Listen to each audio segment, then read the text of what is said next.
નમસ્કાર, news at 9 માં હું છું આપની સાથે દાનવી માલી। વાત કરીએ મહત્વપૂર્ણ સમાચારની। સૌપ્રથમ સમાચાર ઠંડીના કાતિલ ઠંડીના દોર વચ્ચે માવઠું મચાવશે કહેર। 2 દિવસ બાદ કરા અને ગાજવીજ સાથે તૂટી પડશે વરસાદ। ખેડૂતોને મારી નાખશે આ માવઠું। ગુજરાતમાં હાલ ભલે શિયાળાની સિઝન ચાલી રહી હોય, પણ વાતાવરણમાં સતત પલટો જણાઈ રહ્યો છે। ભર શિયાળે પણ દિવસે ઠંડી અને બપોરે ગરમીનો અહેસાસ થઈ રહ્યો છે, તો વળી એક જ દિવસમાં સાંજ પડતા વાદળછાયું વાતાવરણ પણ ઉભરી આવે છે। આવી સ્થિતિમાં કઈ ઋતુ ચાલે છે એ નક્કી કરવું પણ ઘણું અઘરું પડી ગયું છે। એવામાં થયું એવું રહ્યું છે કે એક અઘરી આગાહી જોવા મળી। આગામી દિવસોમાં ગુજરાતમાં પડી શકે છે માવઠું। માત્ર માવઠું જ નહીં, રીતસર ગાજવીજ સાથે તૂટી પડશે વરસાદ અને કરા પણ પડી શકે છે। આગાહીકાર અંબાલાલ પટેલે અઘરી આગાહી કરી છે। આગામી 23 ડિસેમ્બર 2023 બાદ ઉત્તર ભારતમાં માવઠું થઈ શકે તેની સીધી અસર ગુજરાતમાં પણ જોવા મળશે। ખાસ કરીને ગુજરાતના કેટલાક વિસ્તારોમાં કરા ગાજવીજ સાથે વરસાદ થઈ શકે। 16 થી 18 ડિસેમ્બરે પશ્ચિમી ડિસ્ટર્બન્સ પાકિસ્તાનથી ઉત્તર ભારત તરફ ગતિ કરશે। 18મી બાદ ઉત્તર પર્વતીય પ્રદેશમાં હિમવર્ષા થઈ શકે છે। આ દરમિયાન ગુજરાતમાં કરા ગાજવીજ સાથે વરસાદ થઈ શકે। 16 થી 18મી સુધી વાદળછાયું વાતાવરણ રહેશે। બાદમાં back to back western disturbance આવતા રહેશે। નાતાલ પૂર્વે ગુજરાતના વાતાવરણમાં મોટો ફેરફાર થશે। નાતાલ પૂર્વે ગુજરાતમાં મોટું માવઠું થઈ શકે છે। ડિસેમ્બરના અંત સુધી વાતાવરણમાં પલટો રહેશે। જાન્યુઆરીની શરૂઆતમાં પણ વેસ્ટર્ન ડિસ્ટર્બન્સ આવશે। અંબાલાલ પટેલની આ પ્રકારની આગાહીથી જગતના તાતની દશા બેસી જશે।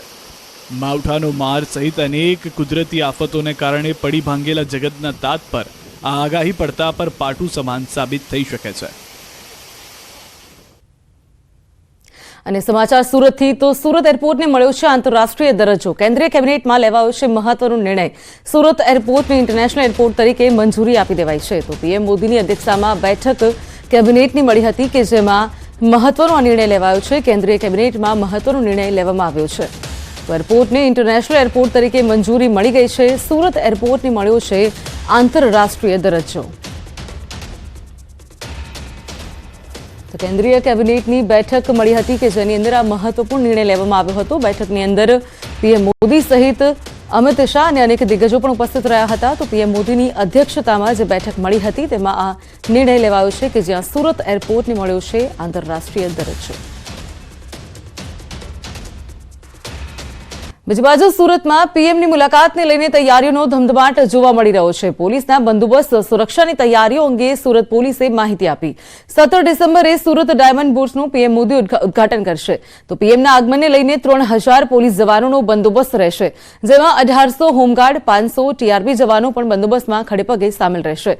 તો પીએમના કાર્યક્રમને લઈને નો ડ્રોન ફ્લાય ઝોન પણ જાહેર કરાયો છે। તો શહેર પોલીસ દ્વારા 2 રૂટ ડાયવર્ઝન જાહેર કરાયા છે। સુરત ડાયમંડ બુર્સ થતા સુરત હવે ડાયમંડ ટ્રેડિંગનું હબ બની જશે।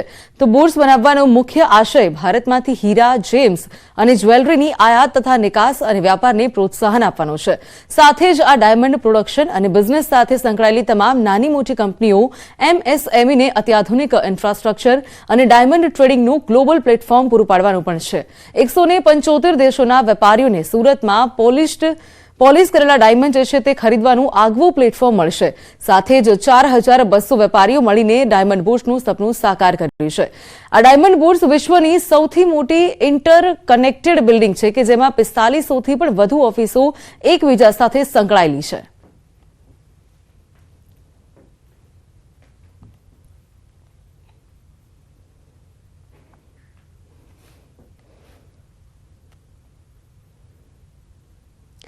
તો 175 દેશોના વેપારીઓને મળશે આ પ્લેટફોર્મ કે જ્યાં સુરતની ડાયમંડ બુર્સની જે આ બિલ્ડિંગ છે તેનું ઉદઘાટન પીએમ મોદી કરવાના છે। તમામ ડાયમંડ બુર્સના જે તમામ લોકો છે તેનું સપનું સાકાર થવા જઈ રહ્યું છે।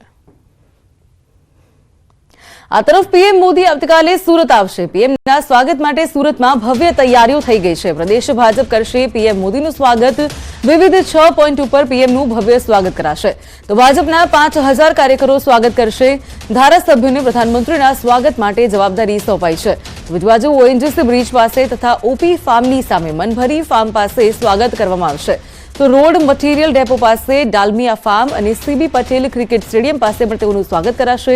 ભાજપના કાર્યકરો ઉપરાંત મોટી સંખ્યામાં રત્ન કલાકારો પણ પ્રધાનમંત્રીને આવકારશે. તો રત્ન કલાકારો આવકાર બાદ કાર્યક્રમમાં જોડાશે. આ અંગે વધુ વાત કરવા માટે અમારી સાથે ફોન લાઈન પર કીર્તેશ જોડાઈ ગયા છે. કીર્તેશ, આવતીકાલે પીએમ મોદી સુરતની મુલાકાતે છે. 6 પોઈન્ટ પર તેઓનું સ્વાગત કરાવવાનું છે. તૈયારીઓ કેવા પ્રકારની છે? ઉભરીને આવ્યું છે. ખાસ કરીને સુરત જે રીતે વિકાસ કરી રહ્યું છે, દેશ નહીં પણ દુનિયામાં તેનું નામ છે, ત્યારે સુરત બદલાઈ રહી છે. સુરતના ફરી એકવાર 4 ચાંદ લાગે તેવું હીરાબુસ આવતીકાલે દેશના વડાપ્રધાન સુરતના મહેમાન બની ઉદઘાટન કરવા જઈ રહ્યા છે. ત્યારે એની સાથે સાથે સુરતને ઇન્ટરનેશનલ એરપોર્ટ અને 2 ઇન્ટરનેશનલ ફ્લાઇટો મળી રહી છે. ત્યારે સુરત ભાજપના તમામ હોદ્દેદારોને દેશના વડાપ્રધાનના સ્વાગત માટેની તૈયારીની જવાબદારી આપવામાં આવી છે. મોટા પ્રમાણમાં કાર્યકર્તાઓ સાથે ધારાસભ્ય રોડ પર ઉતરવાના છે. એરપોર્ટથી હીરાબુસ વચ્ચે અલગ અલગ 6 પોઈન્ટ ઉપર દેશના વડાપ્રધાનનું સ્વાગત કરવામાં આવશે. ખાસ કરીને હીરાબુસ કહી શકાય કે હીરા ઉદ્યોગનો સૌથી મોટું હબ છે અને અલગ અલગ દેશોથી લોકો હવે સુરત આવશે અને હીરા ઉદ્યોગમાં વધુ વેગને તેજી મળે એને લઈને રત્ન કલાકારો પણ રસ્તા પર ઉતરી દેશના વડાપ્રધાનનું સ્વાગત કરશે. ખાસ કરીને સ્વાગતને લઈને તમામ તૈયારીઓ પૂર્ણ થઈ ગઈ છે. અલગ અલગ 6 પોઈન્ટ ઉપર આવતીકાલે દેશના વડાપ્રધાનનું સ્વાગત કરવાના છે. તેને લઈને અલગ અલગ યોજનાઓ બની રહી છે. ક્યાંક ફૂલોથી તો ક્યાંક ગુલદસ્તા આપીને તો ક્યાંક દેશના વડાપ્રધાનનું અભિવાદન જીતીને અલગ અલગ રીતે સ્વાગતની તૈયારીઓ સુરતમાં પૂર્ણ થઈ ચૂકી છે. સાથે કીર્તેશ, જે પીએમ મોદી આવવાના છે એટલે તૈયારીઓનો ધમધમાટ શરૂ થયો છે. સિક્યોરિટીને લઈને કેવા પ્રકારની વ્યવસ્થા કરવામાં આવી છે? બિલકુલ, જે પ્રકારે દેશના વડાપ્રધાન જયારે સુરત આવતા હોય, સુરતના મહેમાન બનતા હોય, ત્યારે તેમની સિક્યુરિટીને લઈને સુરત એરપોર્ટથી હીરાબુસ વચ્ચે 3000 કરતા વધુ અધિકારીઓ અને પોલીસ કર્મચારીઓને ખર્ચી દેવામાં આવ્યા છે. 1500 થી 1800 જેટલા હોમગાર્ડ અને 500 કરતા વધુ ટીઆરબીઓને તેમની સુરક્ષા માટે રોડ પર તૈનાત કરવામાં આવ્યા છે. ખાસ કરીને નરેન્દ્ર મોદી જે રૂટ પરથી જવાના છે તે રૂટને ફ્લાઇંગ ઝોન ડિક્લેર કરવામાં આવે છે કે ત્યાં કોઈ પણ જાતની ગતિવિધિ ના થાય. અમુક રોડોને ડાયવર્ટ કરવામાં આવ્યા છે. એટલે કે દેશના વડાપ્રધાનનો કાર્યક્રમ સમય ટુ સમય ચાલે અને તેમની સુરક્ષામાં કોઈ ચૂક ન થાય તેનું ખાસ સુરત પોલીસે ધ્યાન રાખ્યું છે. ચોક્કસ કીર્તેશ, જોડાઈ સમગ્ર માહિતી આપવા બદલ આપનો આભાર. તો પીએમ મોદી આવતીકાલે સુરત આવશે ત્યારે તમામ તૈયારીઓ જે છે તેઓને આખરી ઓપ અપાઈ ગયો છે. સિક્યોરિટી જે છે તે પણ ચાપતો બંદોબસ્ત તેનો કરાવી દીધો છે. તો સુરતમાં હીરા બુર્સની પ્રતિકૃતિ બનાવાઈ છે. ફ્લોરા જ્વેલર્સ હીરા, સોનું અને ચાંદીની પ્રતિકૃતિ 2 કિલોની સુરત બુર્સની પ્રતિકૃતિ તૈયાર કરાઈ છે. હીરા બુર્સ આઇકોનિક બિલ્ડિંગ હોવાથી પ્રતિકૃતિ બનાવી છે. 7 રાજ્યોના 35 કારીગરોએ ભેગા થઈને આ પ્રતિકૃતિને તૈયાર કરી છે.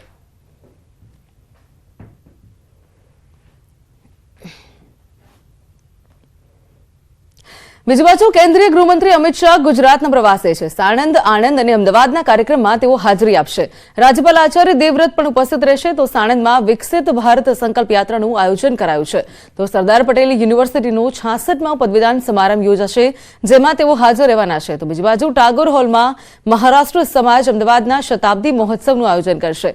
તો ફોરમ, કન્વેન્શન સેન્ટર તથા એડવાન્સમેન્ટ ઇન એન્ડક્યુલોજી સંમેલનમાં પણ તેઓ હાજરી આપી રહ્યા છે.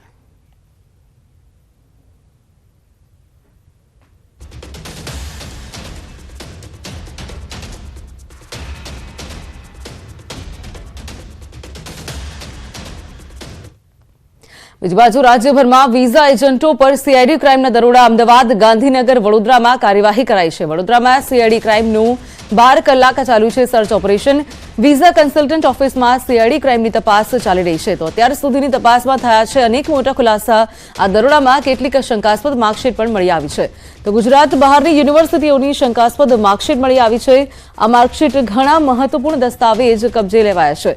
તો કમ્પ્યુટર નેટવર્કનું મુખ્ય સર્વર, લેપટોપ, મોબાઈલ કબજે લેવાયા છે. બીજી બાજુ માઇગ્રેશન ઓવરસીઝ નામના વિઝા ઓફિસના સંચાલક સ્મિત શાહનો પણ લેપટોપ, મોબાઈલ કબજે લેવાયું છે. તો એક મોટું બોક્સ ભરીને દસ્તાવેજો, ફાઇલો કબજે લેવાયા છે. બીજી બાજુ સીઆઈડી ક્રાઇમની ટીમના ઇન્ચાર્જ ડીવાયએસપીનું નિવેદન પણ સામે આવ્યું છે. તો 12 કલાકની તપાસના અંતે પંચનામા થશે, જેની સાથે કેટલાક શંકાસ્પદ દસ્તાવેજો કબજે કર્યા છે. તો વિવિધ એંગલથી તપાસ કરવામાં આવશે. બીજી બાજુ ફોરેન્સિક ઇન્વેસ્ટિગેશનનો પણ સમાવેશ કરાશે. રાજ્યની કેટલીક સંસ્થાઓ આ પ્રવૃત્તિમાં જોડાયેલી છે, વ્યવસાયિક સંસ્થાઓ. તો આજે એમાં રાજ્યવ્યાપી રેડો કરવામાં આવેલી છે અને વડોદરા ખાતે 3 પીઆઈની ટીમે રેડ કરેલી છે અને 12 અધિકારી કર્મચારીનો સ્ટાફ હતો અને શંકાસ્પદ જે દસ્તાવેજો અમને મળ્યા છે એ અમે કબજે લીધા છે 12 કલાકના પંચનામાના અંતે. આ તરફ મહત્વપૂર્ણ સમાચાર મહેસાણાથી. મહેસાણામાં કુટુંબ નિયોજન ઓપરેશન કૌભાંડ અંગે ખુલાસા થયા છે. ખોટા આંકડા આપનાર 16 હેલ્થ વર્કરનો ખુલાસો થયો છે. નોટિસના જવાબમાં ભૂલથી આંકડા આપ્યા છે તેવું હેલ્થ વર્કરો જણાવ્યું છે. તો 20 ડિસેમ્બરે 16 ફિમેલ હેલ્થ વર્કરનો હાજર રહેવા માટે સૂચના અપાઈ છે. આરોગ્ય અધિકારી સમક્ષ હાજર રહેવા તેઓની સૂચના અપાઈ. તો તપાસ કમિટીના રિપોર્ટના આધારે વધુ કાર્યવાહી કરવામાં આવશે. નોટિસના જવાબમાં ભૂલથી આંકડા આપ્યા હોવાનો ઉલ્લેખ કરાયો છે. ત્યારે કુટુંબ નિયોજન ઓપરેશન કૌભાંડમાં અનેક ખુલાસા થયા છે. આ અંગે વધુ વિગત મેળવીએ કેતન પાસેથી. કેતન, કુટુંબ નિયોજન યોજનાને લઈને અનેક જે ખોટા આંકડા આપવામાં આવ્યા હતા, હવે જવાબ એવો આવી રહ્યો છે કે આંકડા ભૂલથી આપવામાં આવ્યા હતા. શું છે વિગતો?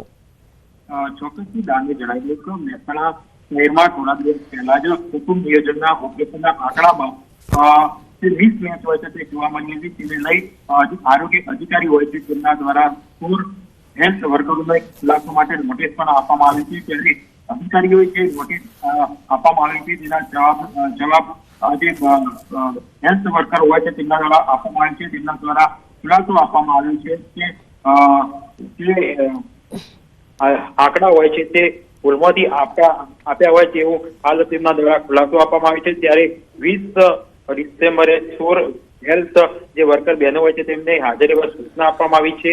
આરોગ્ય અધિકારી સમક્ષ તેઓ હાજર રહેશે અને ત્યારબાદ જે તપાસ કમિટીના રિપોર્ટ બાદ તેમની સામે આગળની કાર્યવાહી કરવામાં આવશે. જી ચોક્કસ કેતન, જોડાઈ સમગ્ર માહિતી આપવા બદલ આપનો આભાર.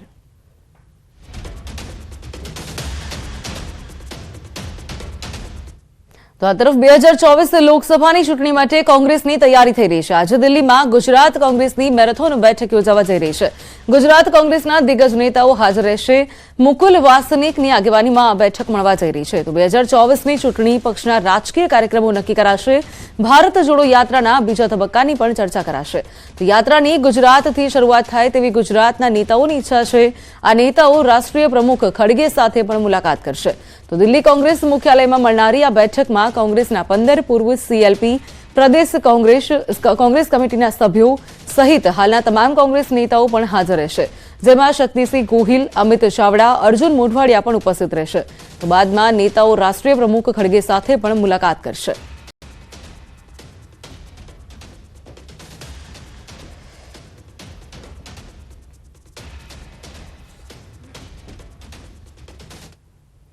આ તરફ બનાસકાંઠામાંથી ગેરકાયદેસર ગેસ રિફિલિંગનું કૌભાંડ પકડાયું છે. 3 સ્થળોએ ગેરકાયદેસર ગેસ સિલિન્ડર રિફિલિંગ કૌભાંડ પકડાયા છે.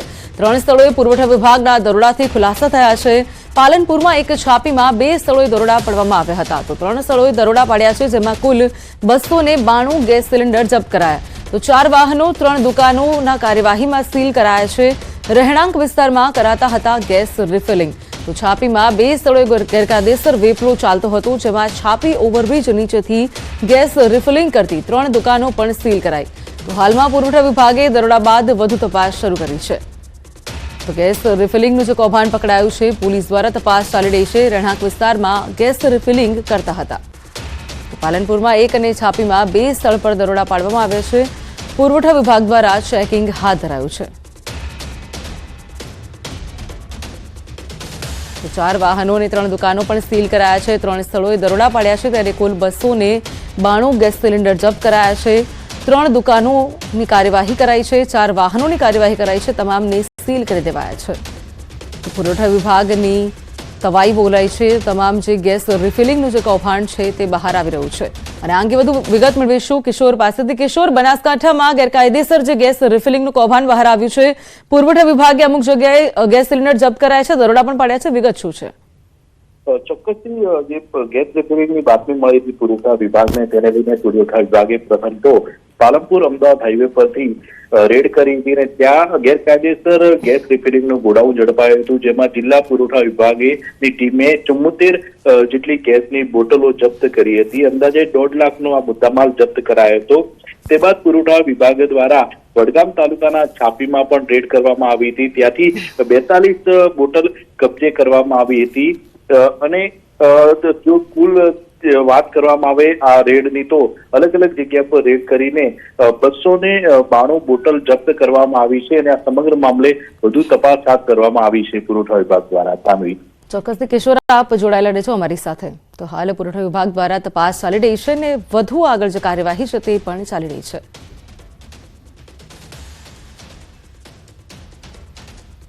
તો બીજી બાજુ બનાસકાંઠામાં જ ગુમ થયેલી બાળકીનો મૃતદેહ મળી આવ્યો છે. પાલનપુર માનસરોવર ફાટક નજીકથી મૃતદેહ મળી આવ્યો છે. 2 વર્ષીય બાળકી કે જે સાંજે 6 વાગ્યાથી ગુમ થઈ હતી. પ્રકાશનગરમાં રહેતી આ બાળકી સાંજથી ગુમ હતી. તો ઘટનાની જાણ થતાં પાલનપુર પોલીસે કાર્યવાહી હાથ ધરી છે. તો પાલનપુર પશ્ચિમ પોલીસની ટીમ ઘટના સ્થળે પહોંચી આવી છે.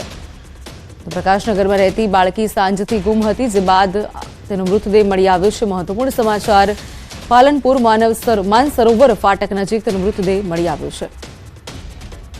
તો 2 વર્ષીય બાળકીનો માનસરોવર નજીક મૃતદેહ મળી આવ્યો છે. તો આ અંગે વધુ વિગત મેળવીએ કિશોર પાસેથી. કિશોર, બાળકી 6 વાગે ગુમ થઈ હતી ને હવે તેનો મૃતદેહ મળી આવ્યો છે. 2 વર્ષની બાળકી છે. ઘટનામાં વિગત શું આવી રહી છે સામે? ચોક્કસથી દાનવી, પાલનપુરના માનસરોવર ફાટક પાસેથી 2 વર્ષીય બાળકીનો મૃતદેહ મળી આવ્યો છે. આ બાળકી પ્રકાશનગરમાં રહેતી હતી ને 6 વાગ્યાથી ગુમ હતી અને તે બાદ બાળકીની શોધખોળ પણ હાથ ધરાઈ હતી અને ત્યારે જ આ મૃતદેહ મળી આવ્યો હતો અને સ્થાનિક લોકોએ ઘટના સ્થળે પહોંચ્યા હતા અને પાલનપુર પશ્ચિમ પોલીસને જાણ કરતા પોલીસ પણ ઘટના સ્થળે પહોંચી હતી. જ્યારે પરિવારજનો છે તેમનું કહેવું છે કે આ બાળકીની હત્યા કરવામાં આવી છે. અત્યારે તો આ સમગ્ર મામલે પોલીસે વધુ તપાસ હાથ ધરી છે કે બાળકીનું મોત કઈ રીતે થયું છે અને આ બાળકીને કોણ લઈ ગયું હતું. દાનવી, ચોક્કસ કિશોર જોડાઈ સમગ્ર માહિતી આપવા બદલ આપનો આભાર.